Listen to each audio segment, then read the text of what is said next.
Hi, everybody. Welcome to today's career series. I'm Virginia Gary with the Shishti Group's Beyond Good Ideas Foundation. Our mission serves to build the capacity of change makers and organizations working for social good. Part of that work is our social change leadership internship program, in addition to the social change career series, one of which we're hosting today, which serves to highlight the diversity of work and professional experiences related to social good. So with that, we're really excited to have Dawn Shedrick join us today. She is a licensed clinical social worker, in addition to founder and CEO of JenTex Training and Consulting, where she is consulting and coaching for social change agents. So the format of how the conversation will go down today is I'll begin by asking Dawn some questions that I have for her, and then we'll open it up later on to members of the audience to see if you have any questions for her. So start thinking of those. Feel free to type them into the chat whenever something pops into your mind. So to begin, Dawn, thank you so much for joining us today. I just wanted to have you start by introducing yourself and your career journey to date. Thank you, and good afternoon. I think it's afternoon for y'all on the West Coast. I'm in New York, so it's mid-afternoon, and I'm looking forward to the close of the day after this. So good day, everyone. Yeah, and I'm just grateful that you all are here, that anybody wants to hear anything about what I do. So please, as Jenny said, feel free to pop any questions or anything in the chat, and hopefully we can get a conversation going before we wrap up. So a little bit about me. I have been in the game for about 25 years now. I started my career like literally the day after I graduated undergrad, working in case management this was in the 90s with people living with HIV/AIDS. I had done some volunteer work with the community when I was in undergrad, and actually interned at the organization where I went to work. So hit the ground running. Literally the day after I graduated, I may or may not have been a little hungover from partying the night before, but I did show up to work Monday morning. Throughout the course of my career, I pretty much have done everything a social worker can do. Case management, community organizing, clinical practice. I have worked in various aspects of nonprofit management, executive management, and everything that comes with that, grant writing. Did a little bit of research, back in the day. At some points that was because I was indecisive, but at other points, which is very common in this profession, there just were opportunities that, that became available to me, and I wanted to take advantage of them. So yeah, I've worked with people living with HIV/AIDS. I've worked with people with intellectual and developmental disabilities. I've worked with people who are unhoused and food insecure for many, many years in various capacities. I've worked with the LGBTQ community, of which I am a member, a proud, out and proud member. I have specialized in the mental health needs of people of color, particularly the Black community. And I feel like I'm missing something, but it will come up at some point. So back in 2008, and let me first say that when I first started my career, I was like, I am not going to do clinical work. I was a community organizer. Like I said, this was before a lot of the medications that now make HIV like something that folks can live with. It's no more, it certainly is of concern, and I feel like we need to reprioritize it. But back then, this was before the protease inhibitors, and so unfortunately, people were dying, and we needed to advocate for funding, for support. We needed, legislative support to destigmatize. So I was like hardcore, like community organizer advocate. Lo and behold, I found myself eventually starting some clinical training. And so in 2008, I was at somewhat of I don't know if crosswords is the right word, but I was really looking to do something different with my career. I always knew in some way that I wanted to work for myself, but back then, the only real option was to go into private practice, which for many years I didn't want to do. But guess what I did in 2008, y'all? I went into private practice. So a really good friend of mine who had already been in private practice, was like, we were in alignment with our vision and what we wanted to do. And so we opened up a wellness center here in New York. Psychotherapy, hypnotherapy, acupuncture, massage therapy, energy healing, ancestral forms of healing, the whole gamut, aromatherapy. I'm sure there's more that I'm missing. Feng Shui, we even had a practitioner who was part of our group who was a Feng Shui practitioner. And so that was a good ride. But at the same time that I was doing that, primarily specializing with the LGBTQ community, I was also doing consulting and training on the side. I've always loved educating and training. And so after 5 years in practice, our lease was up and my business partner and I were trying to figure out what we're going to do next. And I had to admit that I could not sit in the chair all day any longer, and wanted to take a stab at something that allowed me more creativity in my work, but still would have me, in alignment with the values of our profession. And so in 2013, well, I incorporated in 2013, but in 2014 is when I took the big leap and went out on my own. Although I've never really been on my own, I've always had good people, helping me and supporting me, but full-time as a consultant and trainer. So in this current iteration of my work, and my company is an authorized continuing education provider for social workers. So I do a lot of professional development trainings, in many different, formats that we can talk about, which is good because that's incentive for folks to actually come to my trainings, and hopefully they like them when they get there and not just for CE hours. I also do consulting work. One of my specializations is supervision in social work.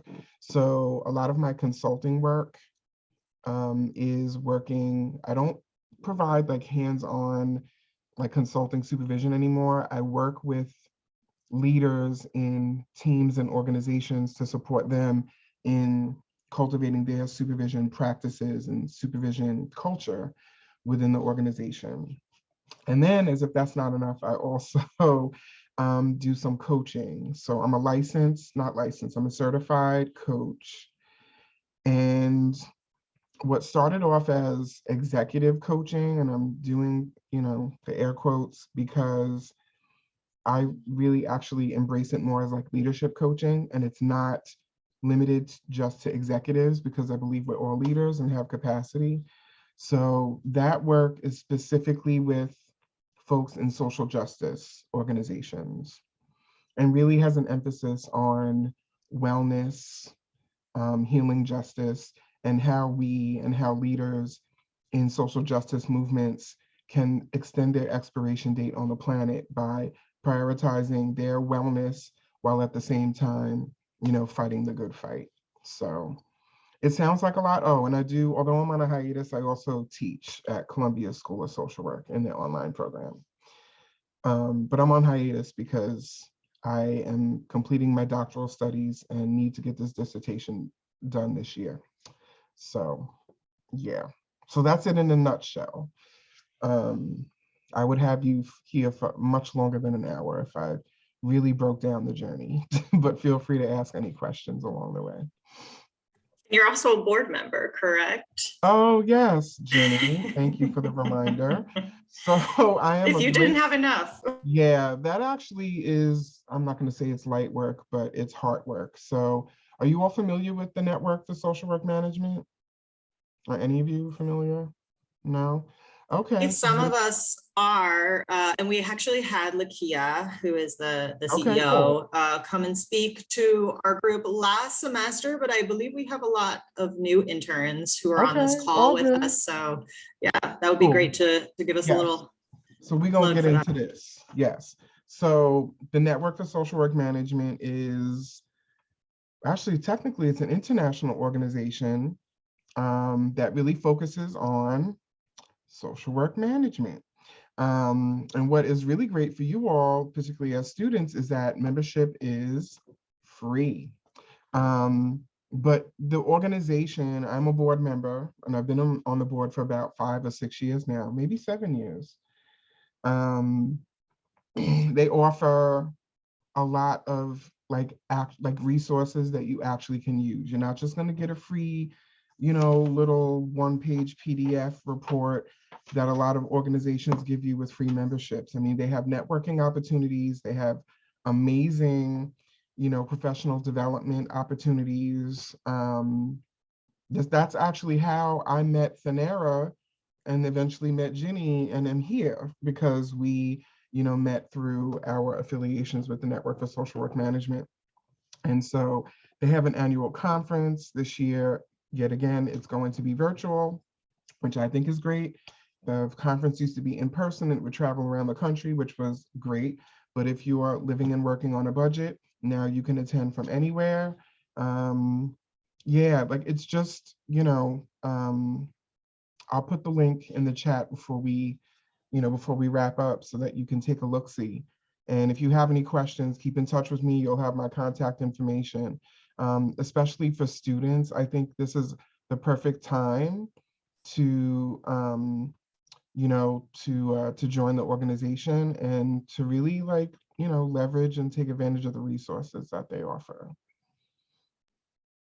Thank you for that. And thank you for the reminder of all the amazing networking and professional development events. I can attest to that as well. And I'll go ahead when I send out the recording, I'll send out a link where folks can join the network as well. I'm so glad that we have you today. I think your story is really pertinent to and can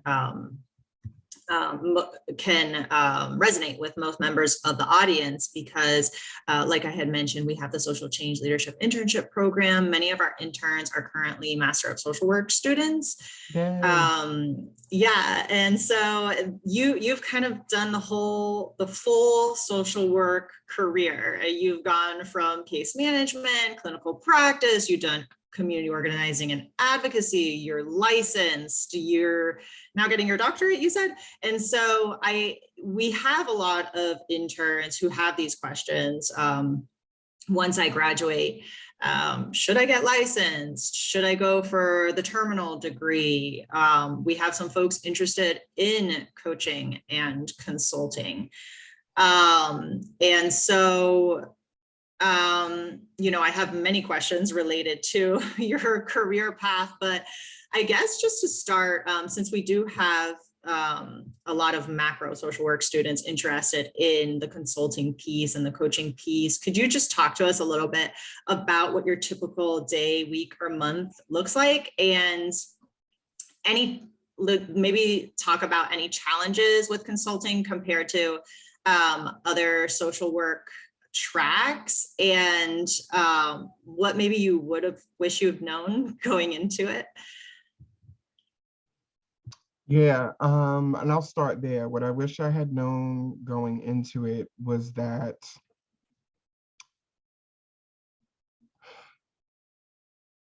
I actually could have done it much, sooner than I actually did. And I'll tell you why. Like I mentioned a few minutes ago, back in the day when I was in your shoes, the only opportunities for like entrepreneurship or consulting were clinically oriented. And at that time, I was not about that life. I really wasn't. And so, but there was something I knew that eventually I needed to be able to do this work in ways where I could use and leverage like my strengths and my gifts and my passion.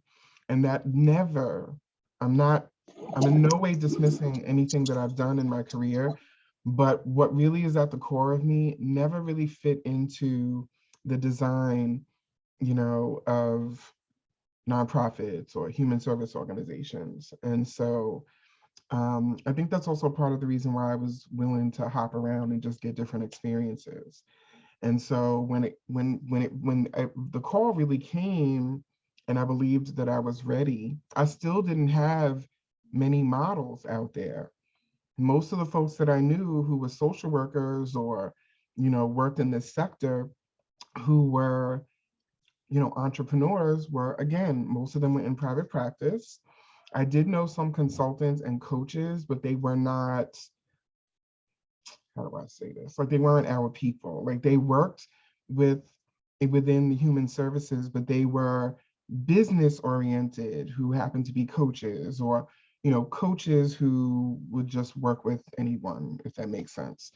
So the first few years, like, I did okay because I was training and I was doing continuing education training, which, for any of you who have a passion for education and training, it's something to consider, because again, it's incentive for folks to come to your trainings.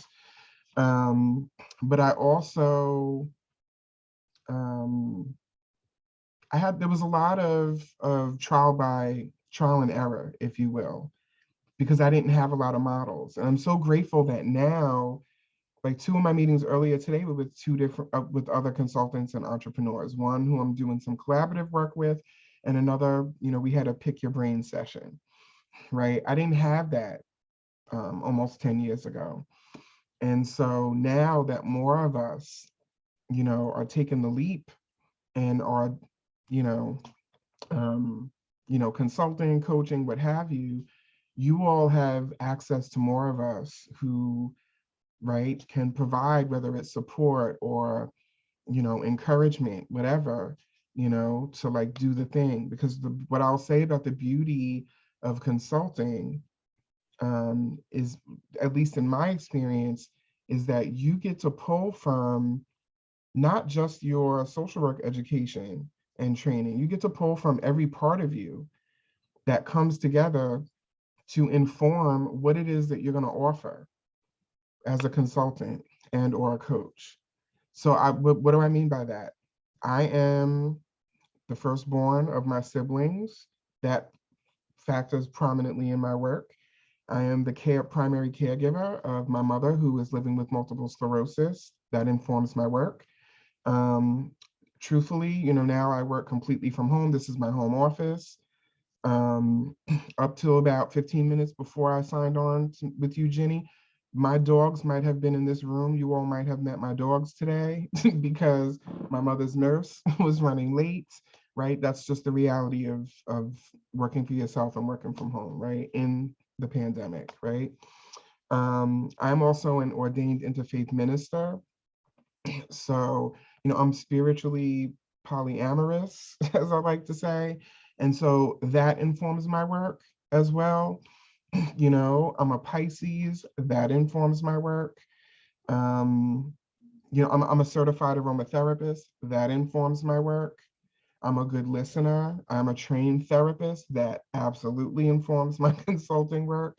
It's like being able to own bringing my full self to this work as a consultant and coach, and not having to shrink because I may work for someone who, is maybe not the best boss to work for, or might not be the most creative thinker, right? So I'm grateful to be here, but on behalf of you all, like, I'm grateful that hopefully you don't have to go through like what some of us had to go through to like get to that space. Like, you all, might be studying now, but there's so much that you already bring and so much that you already have and who you already are. So it's great that you're furthering your education and that you're going to have this degree and this, credential. But I just don't want you all to think that that's what's going to make or break you. It really is just pulling from the fullness of who you are and what your strengths are. What is your passion? What is it that you think, that you really have to offer, and own it, and make something of it. And so to specifically about what does a typical day look like, there is no typical day. There really is not. So let's get rid of that, right? But the thing about that is I am at a point in my work and my business where I do have somewhat of a flow, right? So like Mondays are my light days. I don't really see clients on Mondays because I like to ease into the week. I like to get caught up from the week before. I like to answer the emails. You know this, Jenny, the emails that I didn't get to answer before the weekend. Because that's just how I roll. I like to start things off in that way. So my Mondays tend to be light. Tuesday, Wednesday, and Thursday are days that I see my clients. So I currently have 5 consulting contracts with organizations, which has me meeting with different team members or teams. So Tuesday, Wednesday, and Thursday tend to be those days that I do that. And stuff like this too. And then Fridays tend to be my administrative day, and I leave some slots open if, if a client needed to reschedule or something of that nature. And here's another thing I'll also put out there for you that are interested in this. My work day, at least in 2022, ends at the latest 5:30. And I don't budge on that because for the first several years, when I first started out, I was working from home before the pandemic. For a couple of years before the pandemic, I had an office. But when I first started out and I was working from home, I easily could be working on the clock until 10 o'clock. And then I'd try to roll myself into bed. Don't do that. You know what your flow is. Like my best time, what I call my tiger time, because that's when I'm most creative, I have the most energy, is in the morning, and then again, like around this time. So that's how I, plan my work. And that's, one of the reasons why, Jenny, when you said, oh, this happens at 3 p.m., Eastern time, I was like, good, because that's my tiger time. I can be fully present, my energy is high, talk to me in another hour, it'll be a different story. So there's no typical day, but you can get into a groove, that works for you. I love that, tiger time. And one exercise that we do during group supervision is a time management exercise to determine when is our tiger time. I haven't heard that term before, but yeah, based on your circadian rhythm, basically what times are most effective for you. And I love how you talked about how your background and identity informs the work that you do and is where you are, is the reason why you are where you are. And how we shouldn't be afraid to bring our own self or shrink because of others. And so I love that as far as advice that you have for our interns. And then I just wanted to ask you, do you think that in addition to just knowing your own self and your skills and what you bring to the table and what your passions are, what other skills make an entrepreneur successful for those who might be interested in going into this line of work? Yeah, absolutely. So let's first talk about, folks call them soft skills, but they're like, to me, they're like the most important, right? The skills that pertain to like who you are, right? You got to be a good problem solver. However you do that is like, that's up to you.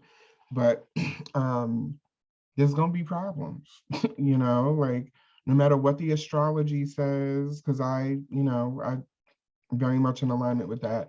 There's going to be stuff that comes up, whether it's client stuff or within like your business and the logistics of your business.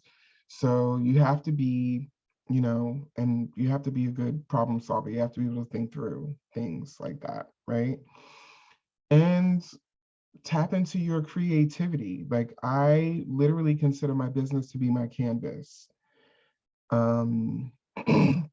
To think creatively, whether it's about your offerings, how are you going to present them to the world? What are your offerings going to be? Like, be willing to like be creative in that way. It's nice to have models out there, but you don't have to, there's no cookie cutter. And I don't think that there should be. because your creativity is what's going to set you apart and is what is going to have like your ideal clients know that you are the one that they need to work with. Consultants come a dime a dozen. There's coaches all over the place, right? And so be creative, like in the way that you craft and create your work and the way that you do your work. Critical thinking. I should have said this first. To be able to think critically, like it still bothers me that this is not like standard, in our educational systems, but like critical thinking, being able to, whether it's about, again, like issues or what your actual work with your clients, or even in the ways that you engage like with your clients to think about things critically, and to be able to have like a sharp analysis, to be able to analyze, but again, whether it's problems or things in your business, critical thinking should be at the top of the list. Take good care of yourself, particularly emotionally. So I'm not necessarily going to say like high emotional intelligence, right? But there's something to be said for like when we're nurturing of course, our holistic wellness, but I'm speaking specifically to like emotionally, whether it's weathering the storms and the ebbs and flow of business, whether it's engaging with your clients and how you're going to react like in those engagements. I have had like some clients who have really had me, I'm just gonna say it. Like I one time I had one client who I had to remember that we were in a professional relationship because I was ready to like curse her out. Like she was, like rude and consistently would cancel, sessions at the last minute, or would cancel them within a period where I charge like a cancellation fee because I don't have enough time to reschedule or to fill that slot. And she would fight me like to the death, like on that. And just, yeah, just was emotionally draining. And so she was one of the first clients that I had where I was like, okay, I have to make sure that like I am taking care of myself in that way, that I have what I need. So I'm not personalizing this, and that I have the ability to turn those into teachable moments, which thank goodness I was able to, right? Because it's not always puppies and cupcakes, you know? It's not. And I'm not going to sit here and, as much as I love my work, there's nothing else that I want to do at this point. But I'm not going to sit here and just give you all the glitter and gumdrops about it, And so, having like the emotional capacity, to work with many different people, to work in many different situations, and to build a business, you definitely want to make sure that you are taking care of yourself in that way. As far as like hands-on, like hard skills, you definitely want to have some marketing knowledge. Now, here's the thing about working in or being trained in social work and human services. What we call outreach is marketing. Right? So even like network, that there's aspects of that is marketing, because marketing is such a charged term. And I struggled with that for years. I'm like, oh, I can't market, that's salesy. I can't do that. Well, you kind of have to, in a way that aligns with your integrity if you're going to want to get clients, right? And having some marketing savvy, it definitely helps. Like as you're building your business, as you want to get the word out there about what you're doing. Yeah, but here's the good thing about marketing. We all do it. If you've ever been in a relationship, that's marketing, because you, in some way, by just being yourself, actually enroll somebody in wanting to be your boo. That's marketing. If you've ever convinced your friends to go on vacation with you somewhere, or go to the movies, or go to a concert, that's marketing. There's something that you did that convinced them to go with you to that happy hour, or go to that concert, or go walking on the beach, right? That's marketing. And it definitely comes in handy. So You don't have to be like a marketing guru, but it definitely helps you in business. The other thing that I want to say is you definitely want to get a handle on the basics of bookkeeping, and you want to understand taxes. I know way too many coaches, consultants, specifically who are social workers, who are now paying back taxes because they didn't really understand like how to set up their business structure. Should I be an LLC? Should I be a corporation? Should I be a sole proprietor?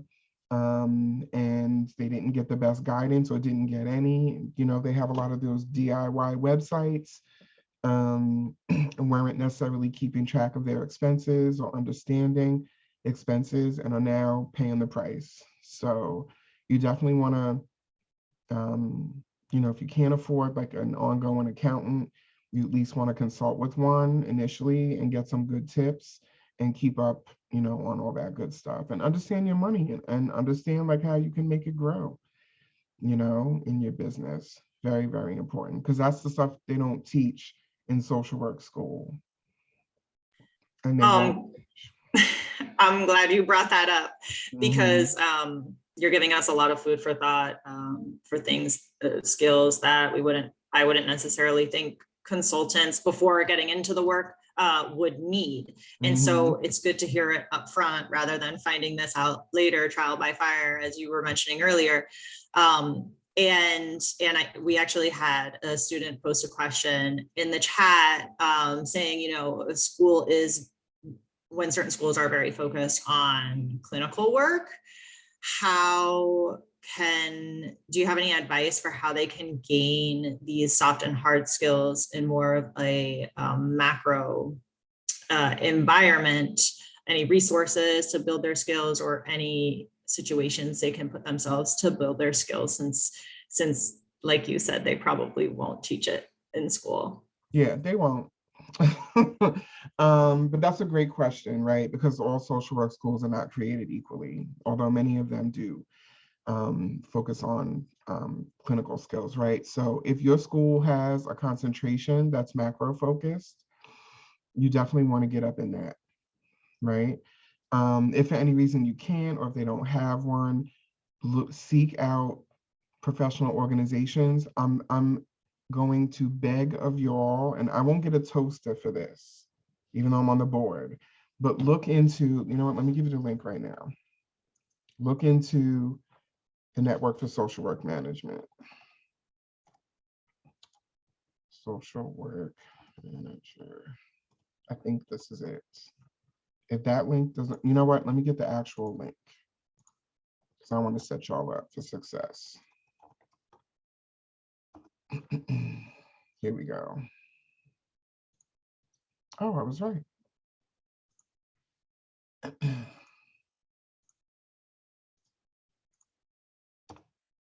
Okay, let me know if that link doesn't work. But that organization, like, seek out Macro. There is a, oh gosh, I'm gonna tell on myself. There's a Macro social work organization. Is it a COSA? I can't remember the acronym, but what I'll do is, Jenny, I'll look it up and I'll send it to you so you can send it to folks.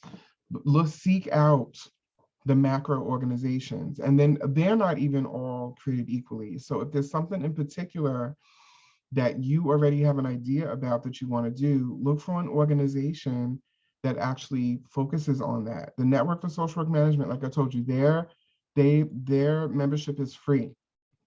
And some organizations might give student discounts. Look, I'm a doctoral student. I take advantage of those student discounts as long as I'm a student, right? So yeah, you can do that. Does your school have any like affinity groups or, you know, extracurricular groups that are macro centered? Soak it all up, y'all. Take advantage of, and start with your school, because first of all, because you pay tuition. So if they don't have a specialization that's macro, you know, or like a certificate or whatever, a track that's macro, look into whatever, you know, groups, the, you know, chapters or whatever that are macro focused that might be at your school, so you can take advantage of your investment. Look for professional organizations, you know, that also like focus on macro social work, or, macro work. That might not be, it might be, human services related, but might not be social work specific. You can find resources out there. And if worse comes to worse and you're really looking, you will have my contact information. Reach out to me and I will help you find it. And I mean it. Thank you. These are all great resources, and hopefully we can gather some websites and contact info. I'll share your contact information as well. Thank you for serving as a resource. And we can send that out with the recording. So just real quickly, you did talk about the doctoral degree again, and so I do get some questions. I want to talk really briefly about licensing and getting a doctorate. If you could just speak to your advice on like when to get licensed or not, and if individuals should go and continue on to get their doctorate after they graduate with their master's, what your advice would be for when to do that or when to skip that process. Gotcha. Okay. So in terms of licensing, this is a complex question for a number of reasons. And I'm going to start with, it first depends on where, in terms of like what state you might know you're going to practice in. Sometimes when folks finish school, they either go back home or they, relocate or whatever. Because chances are, wherever you're going to be, depending upon the work that you're doing, in order to call yourself a social worker, you might have to get licensed. So that, I think, is the first thing to consider. If you're like, look, I'm macro, I am not, I want to start out as a consultant or whatever, I'm not gonna go into clinical practice. I'm not gonna work directly, in a micro, context, then you might not need to get licensed. I know folks out there who are in leadership positions, who are not licensed, they're MSWs and, they're doing their thing. What I would say is maybe a rule of thumb, if you envision at some point that you're gonna do some sort of micro work, even if it's not clinical, then you probably should get licensed. Now, here's the thing about getting licensed. It's easier if you do it the closer to completing your education. Don't be like some of my friends. One of my friends, again, later in her career, got into clinical work after, doing mostly macro work for, I don't know, the first 15 years of her career, had to go back and get her license and start the licensing process. And I'm just laughing because there was a group of us that were like her study group, and it was a hot mess. So if you think, there's nothing wrong with having the license and maintaining it, even if you're not actively like in micro practice or, clinical practice. So that's something to consider as well. But if you are really about macro work, advocacy, community organizing, consulting, coaching, then you might not need, to do that. And again, if any of you want to talk through your situation, like, your individual situation, then just reach out to me when you are ready. Yeah.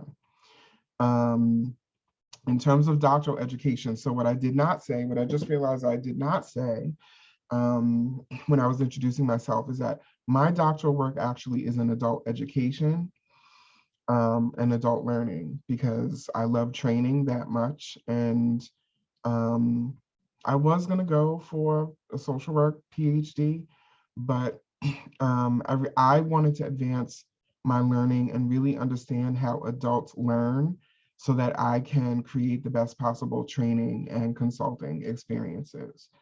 So that was me. But in terms of doctoral study, and whether it's in social work or somewhere else, there also are a few things to consider. Don't do it just because everybody else is doing it.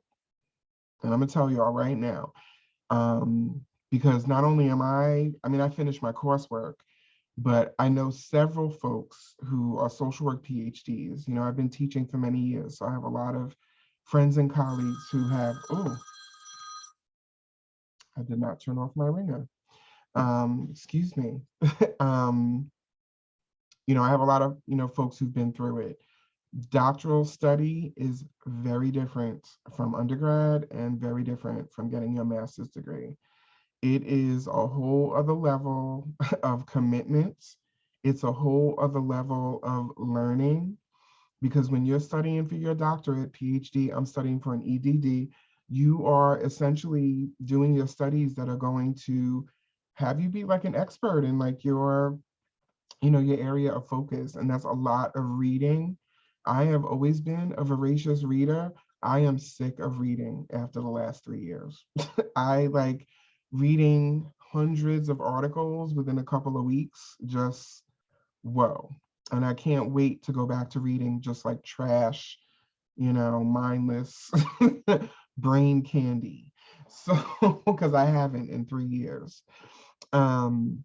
So I say have it be because you have done your homework, because there's also many different reasons to get your doctorate. Many people do it because they want to be academics, and that's fine. Many people do it because they want to do research, maybe on their own. Many people do it because they want, you know, they want that additional credential and to do advanced study if they're a consultant and there's a particular area they want to study. So make sure you're doing it because you really want to and not because you feel you have to.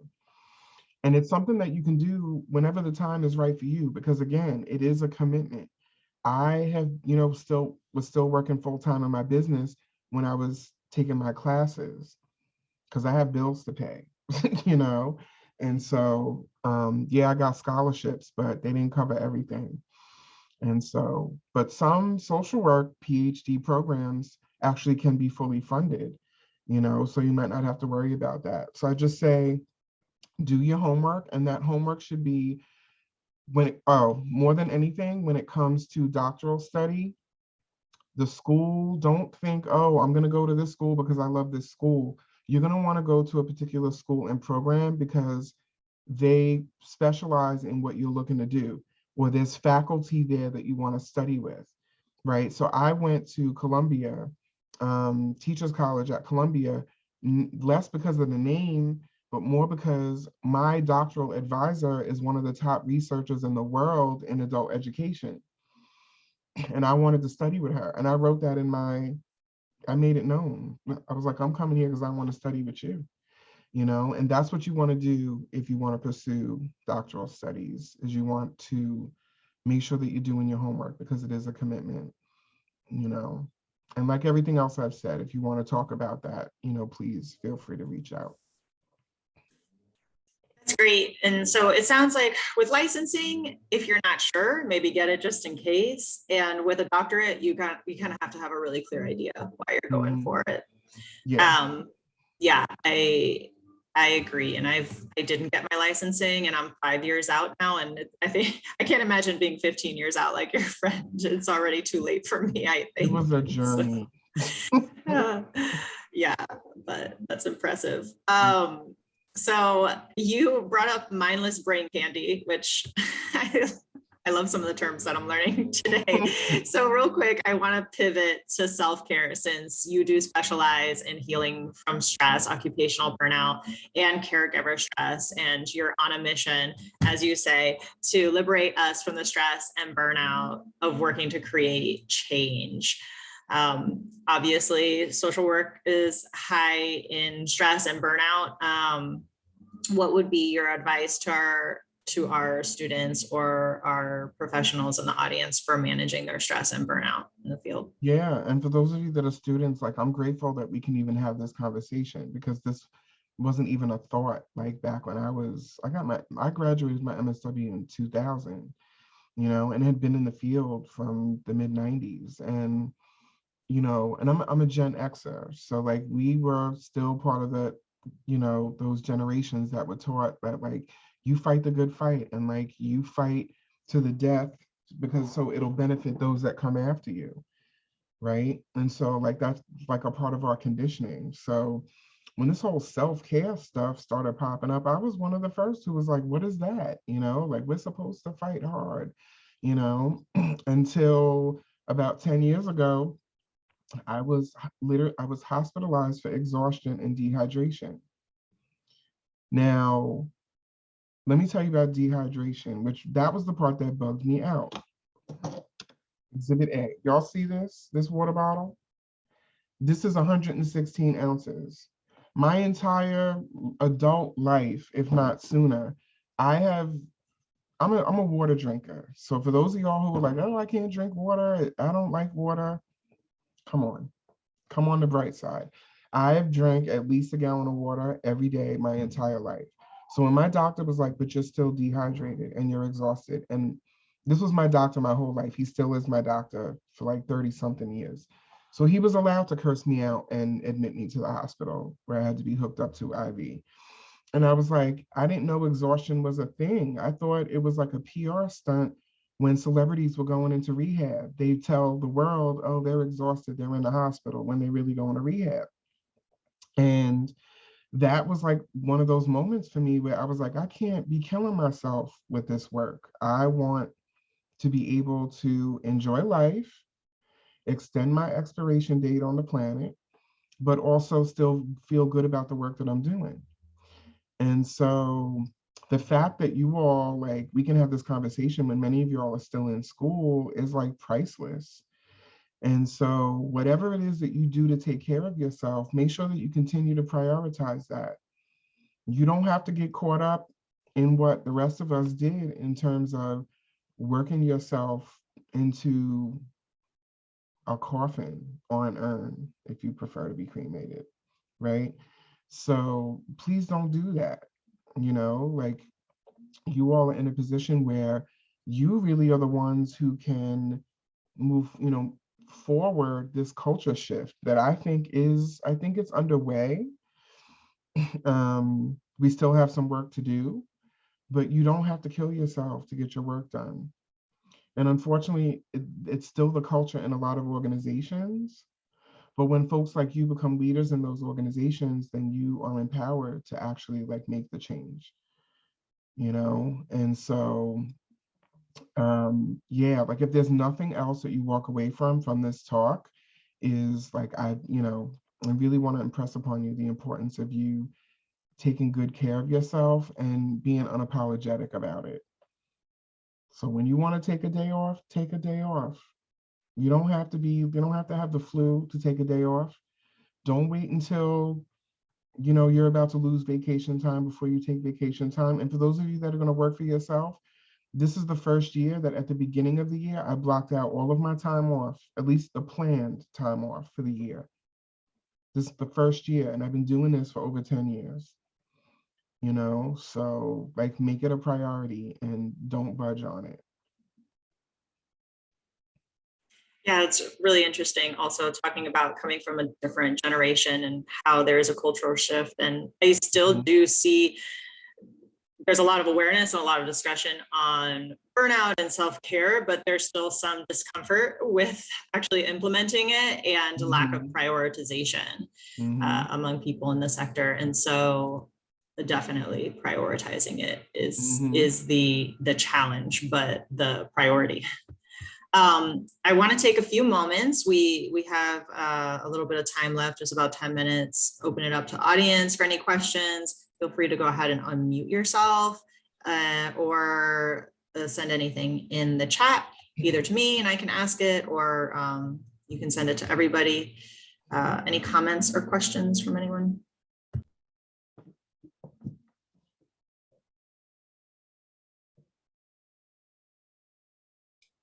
I was just gonna ask if like, how did you figure out, because like what you were saying just like seemed like you did a bit of everything coming up, and like I kind of feel like I'm doing a little bit of that at the same time, but I don't like you said, I don't want to end up having to hop around and find like, I guess, a niche.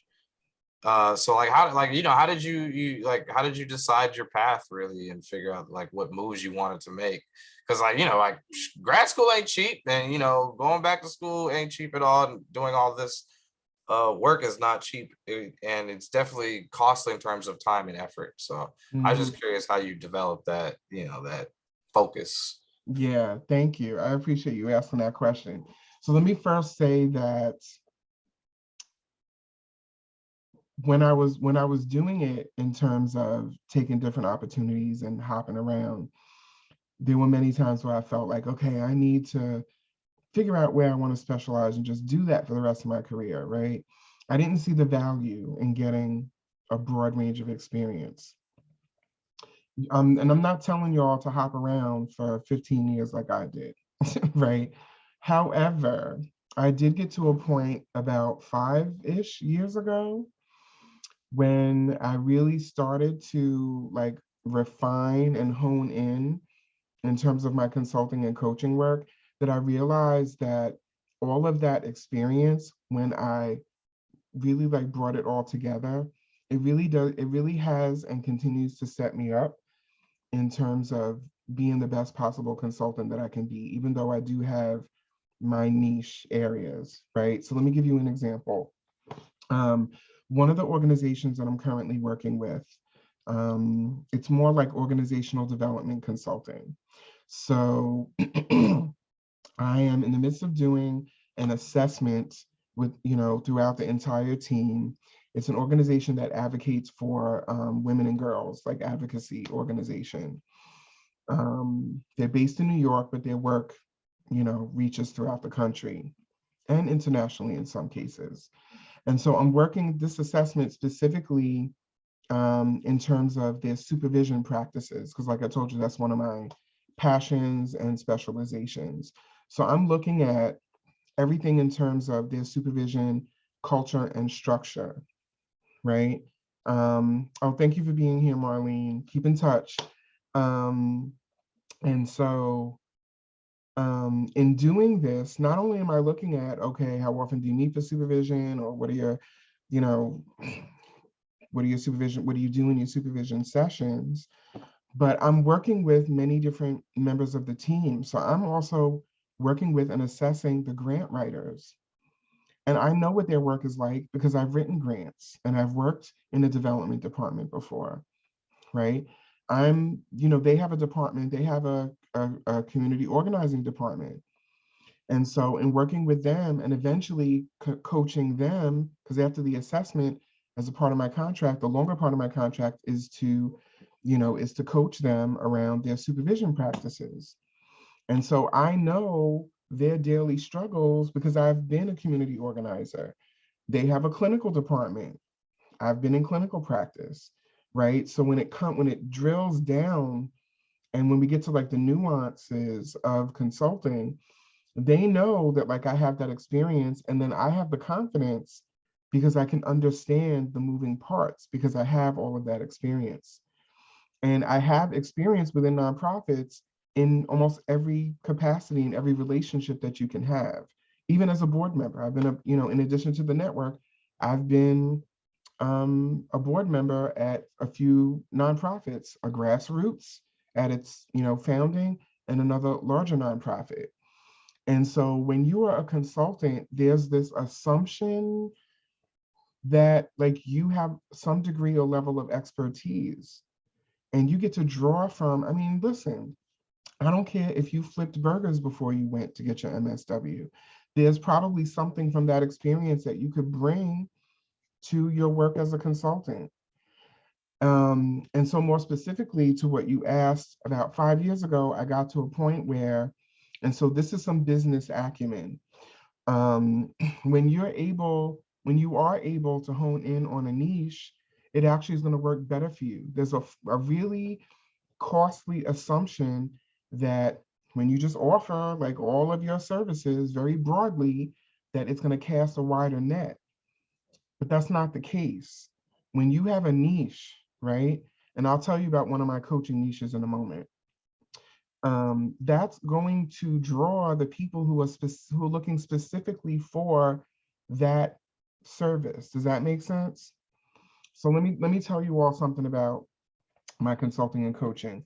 About 3 years ago, a friend of mine who is a founder of a large nonprofit, she founded this out of her living room, actually in her car. almost 20 years ago, and it's now a huge multi-service organization. After 18 years, she's like, I'm going on a sabbatical. And she was approved by her board to go on a 4-month sabbatical. She had reached out to me to pick my brain about sabbaticals because she knew back in my nonprofit career, I was the associate director of an organization. My executive director went on, over the course of 2 years, she took 2 sabbaticals. So I was in charge of planning for the sabbatical. I was the interim executive director while she was gone on both sabbaticals. And we came up with this whole framework within the organization for planning for sabbaticals. So when my friend reached out to me, initially, she just wanted to get some advice. She then was like, Dawn, there's a lot going on here. Can I pay you as a consultant? Can you work with us? And which I did, and it went really well. I refined the framework that I developed years ago. She went on her sabbatical. It was a great experience for all of us. And she started to put the word out. And so right now I'm working with 3 organizations whose leaders, 2 of them are already on sabbatical and 1 is preparing to go on a sabbatical. And so that's sabbatical coaching and consulting. I'm literally, as we speak, one of my admins is working on a website that I'm about to launch about sabbatical coaching and consulting. That's a niche. So somebody knows, and it's only with folks who are running social justice organizations. So when somebody in the social justice world knows, and like we're talking about self-care, folks are starting to prioritize it. They're like, I want to go on a sabbatical. I'm one of the people that they might reach out to and then hire because it's that specific. And so it's okay to get as much experience as you can, but then get to a point, and don't take forever like I did, but get to a point where it's a combination of your passion, what you do well and what you have experience in, and what you want to give a try. That's the risk taking. Be willing to take risks, And so there might be even a little trial and error with that, but it's worth it, for you to bring all of that experience and then, identify what your niche will be, if that makes sense. Did that answer your question, Keith? If it didn't, let me know. And in abundance. Okay. Good. I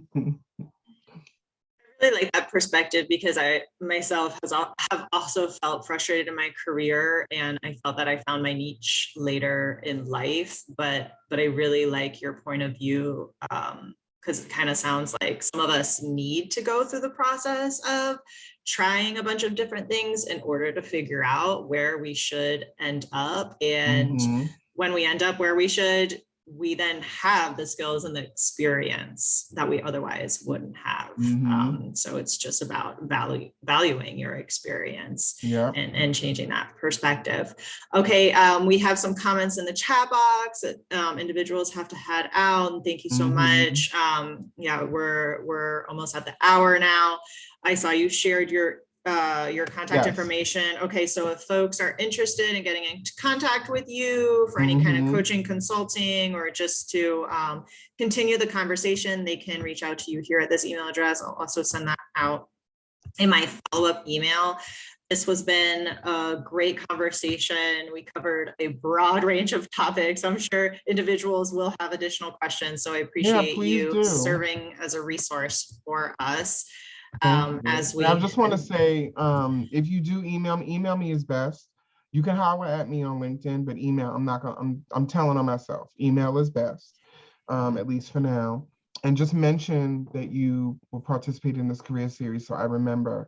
And yeah, please let me know how you're doing. Ask me any questions, or anything. I want to be able to support you all in ways that I didn't have access to. So do the thing, y'all. And with that, it's a wrap. And thank you so much. This has been amazing. And we'll definitely be in touch and hope to see you again soon. Absolutely. Have a great rest of your day, everyone. Take care. Bye, everyone. Take care. Bye. I'll be in touch, Jenny. Sounds good.